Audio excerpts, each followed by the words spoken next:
سندھ حکومت، ذرا تھوڑا سا میں سندھ حکومت کے حوالے سے بھی بات کر لوں.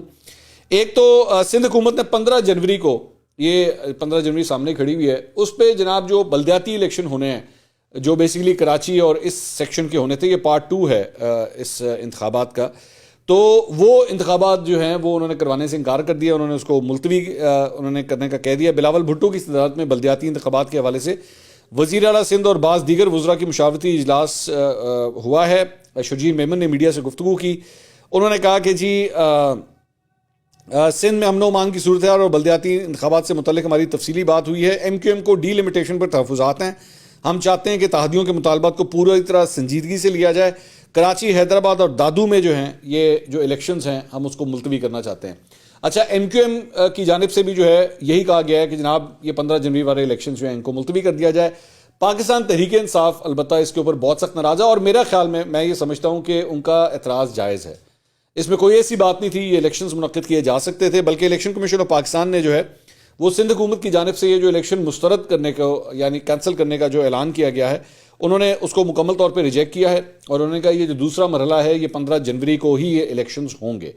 اب ہوں گے کس طرح، یہ سب سے بڑا سوالیہ نشان ہے. اس لیے کیونکہ جب یہ بلدیاتی انتخابات ہوتے ہیں تو اس میں پوری اسٹیٹ مشینری کے جتنے بھی آفیسز، گورنمنٹ آفیسز ہوتے ہیں، وہ ٹیچرز ہوتے ہیں جو پولنگ سٹاف کا کردار ادا کرتے ہیں، وہ دیگر اور افراد ہوتے ہیں، تو ان سب نے جو ہے وہ یہ الیکشنز کروانے ہوتے ہیں. الیکشن کمیشن کے پاس خود یہ اتنا عملہ نہیں ہوتا. تو یہاں پہ سندھ حکومت کہہ رہی ہے ہم نے نہیں ہونے دینے. ایم کیو ایم جو نئی ایم کیو ایم بنی ہے، جو آپ نے 3 مختلف دھڑوں کو اکٹھا کر کے جو ایم کیو ایم بنائی ہے، وہ بھی کہہ رہے ہیں کہ جی الیکشن نہیں ہونے چاہیے. پی ٹی آئی الیکشن جو ہے وہ کروانا چاہتی ہے. تو معاملہ ایک عجیب کھچڑی پک گئی ہے سارے معاملے کے اندر. میرے خیال میں ان کو کافی حد تک اس بات کا آئیڈیا ہے، پاکستان پیپلز پارٹی کو اور ایم کیو ایم کو، کہ اگر یہ الیکشن ابھی ہوئے تو پی ٹی آئی کو اور عمران خان صاحب کو کافی یہ فیور کرے گا، جس کی وجہ سے اب یہ بہانے جو ہے وہ بنائے جا رہے ہیں کہ اس کو جو ہے وہ ڈیلے کروایا جائے. اچھا، اس کے بعد ایک اور خبر اب جو میں آپ کے ساتھ شیئر کرنا چاہ رہا ہوں، وہ بیسکلی ایک کالم آیا ہے، اور آپ دیکھ رہے ہیں میں نے اخبار اٹھایا ہوا ہے. میرے پاس پیپر اس لیے نہیں ہے، وہ اس لیے کیونکہ یہ جو کالم ہے ہماری اطلاعات کے مطابق ابھی جب یہ ریکارڈنگ ہو رہی ہے یہ اخبار میں چھپا ہوا ہے، لیکن اس اخبار کا جو آن لائن ایڈیشن ہے وہاں سے یہ کالم غائب ہے. Very interesting. یہ جنگ اخبار ہے. جنگ اخبار میں مظہر برلاس صاحب ہیں جو کالم لکھتے ہیں. عمران خان صاحب کے بڑے قریبی سمجھے جاتے ہیں مظہر برلاس صاحب. انہوں نے یہ کالم لکھا ہے، اور میں بلکہ یہ کالم یہاں سے میں پڑھ دیتا ہوں، ساتھ ہی ساتھ ہم اس کی تصویر جو ہے یہ اسکرین کے اوپر بھی آپ کے سامنے چلا رہے ہیں. اس میں انہوں نے عمران خان صاحب کی محمد بن سلمان کے ساتھ ایک ملاقات کا احوال بتایا ہے، اور عمران خان صاحب کو کوٹ کرتے ہوئے بتایا ہے. یہ بڑا ضروری ہے، یہ خبر نہیں شیئر کر رہے، یہ عمران خان صاحب کو کوٹ کرتے ہوئے اس کالم کے اندر تفصیلات دے رہے ہیں. یہ کیا فرما رہے ہیں ذرا دیکھیے گا.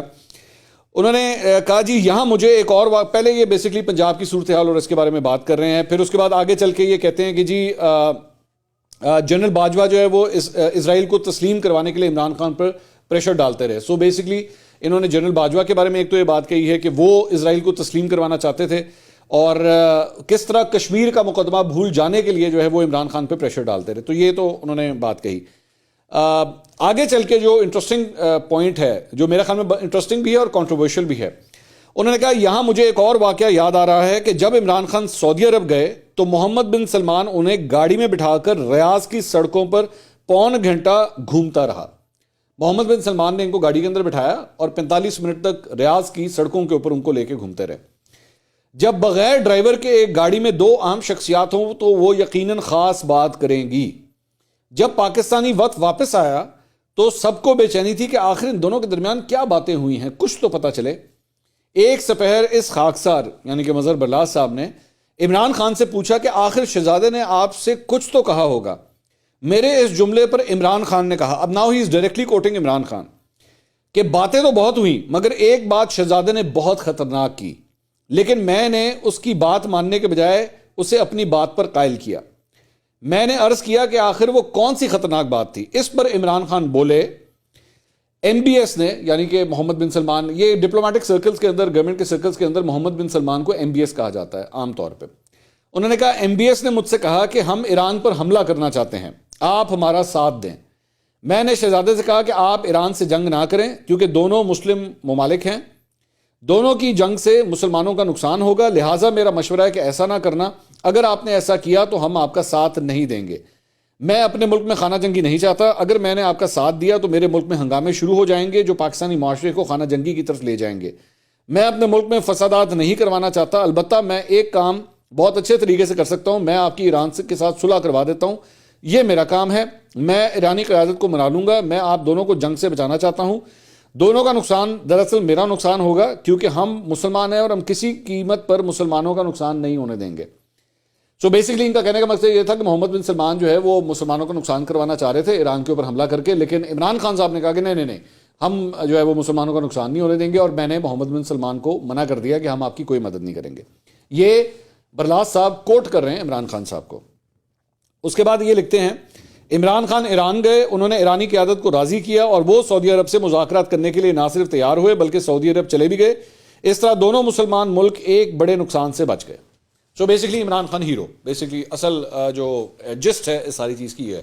لیکن اس ساری چیز کے اندر ایک پرابلم ہے, ایک بہت بڑی پرابلم ہے, اور وہ یہ ہے کہ former prime ministers, former presidents, former army chiefs, ان کے اوپر چند اسٹیٹ سیکرٹس کے حوالے سے جو ہے نا وہ چند قوانین لاگو ہوتے ہیں جس کے تحت یہ اس طرح کی انفارمیشن جو ہیں وہ شیئر کر نہیں سکتے. ابھی تو ہمیں نہیں پتا کہ ہوا ہے کہ نہیں ہوا, لیکن یہ انفارمیشن, اس طرح کی انفارمیشن ایک صحافی کے ساتھ شیئر کرنا, کیونکہ ڈائریکٹلی کوٹنگ عمران خان, تو عمران خان صاحب نے ایک صحافی کے ساتھ یہ سب کچھ شیئر کیا کہ 45 منٹ کی وہ جو ڈرائیو تھی ریاض کی سڑکوں کے اوپر, گاڑی میں بیٹھ کے اس کے اوپر کیا بات ہو رہی تھی, اور ان کے مطابق محمد بن سلمان ایران پہ حملہ کرنا چاہ رہے تھے اور پاکستان کی مدد کر رہے تھے. یہ ایک اسٹیٹ سیکرٹ تھی جو عمران خان صاحب نے برلاس صاحب کے ساتھ شیئر کر دی ہے. اب میری چند قانونی ماہرین کے ساتھ بات ہوئی ہے, ان کا یہ کہنا ہے کہ اگر اس چیز کو پرسو کیا گیا تو یہ عمران خان صاحب کے لیے بہت سیریس ہو سکتی ہے. ظاہری بات ہے اینڈ آف دا ڈے عدالتوں نے یہ فیصلہ کرنا ہے, میں کوئی نہیں ہوتا یہ فیصلہ کرنے والا, لیکن یہ ایک اسٹیٹ سیکرٹ ہے. اور میں آپ کو یہ بھی بتا دوں کہ اس وقت پاکستانی اسٹیبلشمنٹ کے اندر اس سلسلے میں کافی کنسرن پایا جاتا ہے کہ یہ جو انفارمیشن اس طرح اخبار کے اندر آئی ہے اور جو لکھی گئی ہے, اس سے پاکستان کے اور سعودی عرب کے تعلقات کے اوپر کیا فرق پڑے گا, خاص طور پہ اس وقت جب ابھی شہباز شریف جو ہیں وہ سعودی ہیلپ ابھی مانگ کے ہٹے ہیں اور سعودی عرب نے یہ کمٹمنٹ کی ہے کہ جی ہم پاکستان کے اندر جو ہیں وہ اربوں ڈالرز کی انویسٹمنٹس کرنا چاہتے ہیں, اور اس کے علاوہ جو آپ کا کرنٹ اکاؤنٹ ڈیفیسٹ ہے اس کو کم کرنے کے لیے جو ہے وہ سعودیز جو ہیں جو ہیلپ کر رہے ہیں. اس دوران یہ انفارمیشن شیئر کرنا کہ گاڑی کے اندر بیٹھ کے اب نو ون نوز کہ ایکچولی ہوا کیا تھا, کیونکہ اس گاڑی کے اندر یا عمران خان تھے یا محمد بن سلمان تھے اور تیسرا کوئی فریق نہیں تھا. تو یا تو محمد بن سلمان بول سکتے ہیں یا عمران خان بول سکتے ہیں. عمران خان صاحب نے پاکستان کی طرف سے البتہ یہ کہہ دیا کہ جی ایران کے اوپر سعودی عرب حملہ کرنا چاہ رہا تھا اور ہماری مدد درکار تھی. اس طرح کی بہت سی چیزیں ہوتی ہیں, یہ کوئی انوکھی بات نہیں ہوتی. بہت سے آپ کے مختلف ممالک کے ساتھ جو ہوتے ہیں آپ کے ڈپلومیٹک ٹائز ہوتے ہیں, لیکن اس کو آپ کبھی بھی پبلک ڈومین میں نہیں آنے دیتے. آ گیا عمران خان صاحب نے جو کرنا تھا وہ کر دیا. لیکن ایک سب سے بڑا کنسرن یہ ہے کہ اس سے پہلے سائفر کے اوپر بھی عمران خان صاحب نے رج کے سیاست کی, اس کے اوپر رج کے سیاست کی, جبکہ اس میں کچھ بھی ایسا نہیں تھا. جتنے بھی اسٹیٹ ڈگنیٹریز ہیں جو ڈپلومیٹک افیئرز سے جو تعلق رکھتے ہیں, سب کا یہی کہنا تھا کہ ایک روٹین کی بات تھی جو سائفر آنا تھا, لیکن عمران خان صاحب نے اس کو بھی پلے کیا. بلکہ یہ نہیں, اس سائفر کی تفصیلات جو ہیں ابھی اس کے اوپر وہ جو انہوں نے ہلایا تھا نا اسلام آباد میں جلسے کے دوران, اس سے پہلے وہ چند صحافیوں کے ساتھ اس کی تفصیلات شیئر بھی کر چکے تھے. تو یہ پہلی دفعہ یہ نہیں ہوا کہ انہوں نے اس سیکرٹ ایکٹ کی کوئی وائلیشن کی ہو. تو یہ بڑا ایک میٹر آف کنسرن ہے کہ اس طرح کی انفارمیشن جو ہے وہ شیئر کی گئی ہے. اب اس کے ویسے ہی یہ تو پورا اسلام آباد جانتا ہے, میں کوئی نئی بات نہیں کر رہا, کہ ایم بی ایس اور عمران خان صاحب کے تعلقات انتہائی سرد موری کا شکار ہو چکے تھے, اور ان کی وجہ سے پاکستان کے اپنے ڈپلومیٹک ریلیشنز سعودیہ کے ساتھ جو ہے وہ بہت خراب ہو گئے تھے. اب یہ اس قسم کی انفارمیشن سامنے آنا, اور کل کو میں ایک منٹ کے لیے کل کو, ظاہری بات ہے یہ جو کالم چھپا ہے یہ اب تک سعودی ایمبیسی بھی پڑھ چکی ہوگی, اور سعودی ایمبیسی کے اندر جو پریس اتاشی ہوتا ہے وہ روز کی تمام تفصیلات پڑھ رہا ہوتا ہے. یہ کالم اب موسٹ پرابلی ریاض پہنچ چکا ہوگا, وہاں تک بھی پہنچ چکا ہوگا ڈپلومیٹک کیبل کے تھرو کہ جناب آج پاکستان کے اندر یہ کالم چھپا ہے. اس کے بعد اب کل کو پاکستان اور سعودی عرب جب آپس میں اگر کوئی ملاقات کریں گے تو وہ ہمارے وزراء اعظم کے اوپر یا ہمارے صدور کے اوپر یا ہمارے آرمی چیفز کے اوپر کیا ٹرسٹ کریں گے کہ یار ان کے ساتھ اگر آپ کوئی بات کریں تو کل کو ہو سکتا ہے اسی چیز کا جو ہے وہ کالم بھی چھپ جائے. تو یہ بڑا ایک سویر کنسرن ہے, اور میری اطلاعات کے مطابق پاکستان کے فورن آفس کے اندر, پاکستان کی اسٹیبلشمنٹ کے اندر جو ہے اس کالم کو لے کے بڑی سویر ریزرویشنز پائی جاتی ہیں. اور شاید یہی وجہ ہے کہ جیو اور جنگ گروپ کا جو ویب سائٹ ہے اس کے اوپر یہ کالم اویلیبل نہیں ہے جو آپ اس پر اسکرین کے اوپر دیکھ رہے ہیں. اگلی ویڈیو میں دوبارہ ملاقات ہوگی. اللہ حافظ.